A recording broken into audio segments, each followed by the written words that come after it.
Matej Skost, kako bi komentirali današnjo zmago proti Šmartnem? Na koncu visoka zmaga in pa kaj pričakujete v sredo, ko vas v Zlatorogu že čaka 3 potrebni? Ja, glede današnje tekme smo vedeli, da ne bo lahka, tako kot nobena ne. Začeli smo nekoliko nervozno, potem nam je le igra stekla. Odigrali smo dobro, v obrambi smo tudi odlično odigrali, tako da pridno zbirali obrambe in hitri protinapadi, to bil pa ta recept za današnjo zmago.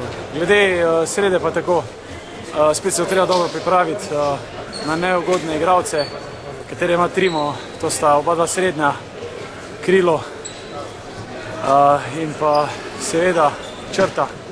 Dobro smo mogli pripraviti, dobro analizirati tekmo, iti spet na polno v tekmo in spet pričakujem 2 točke.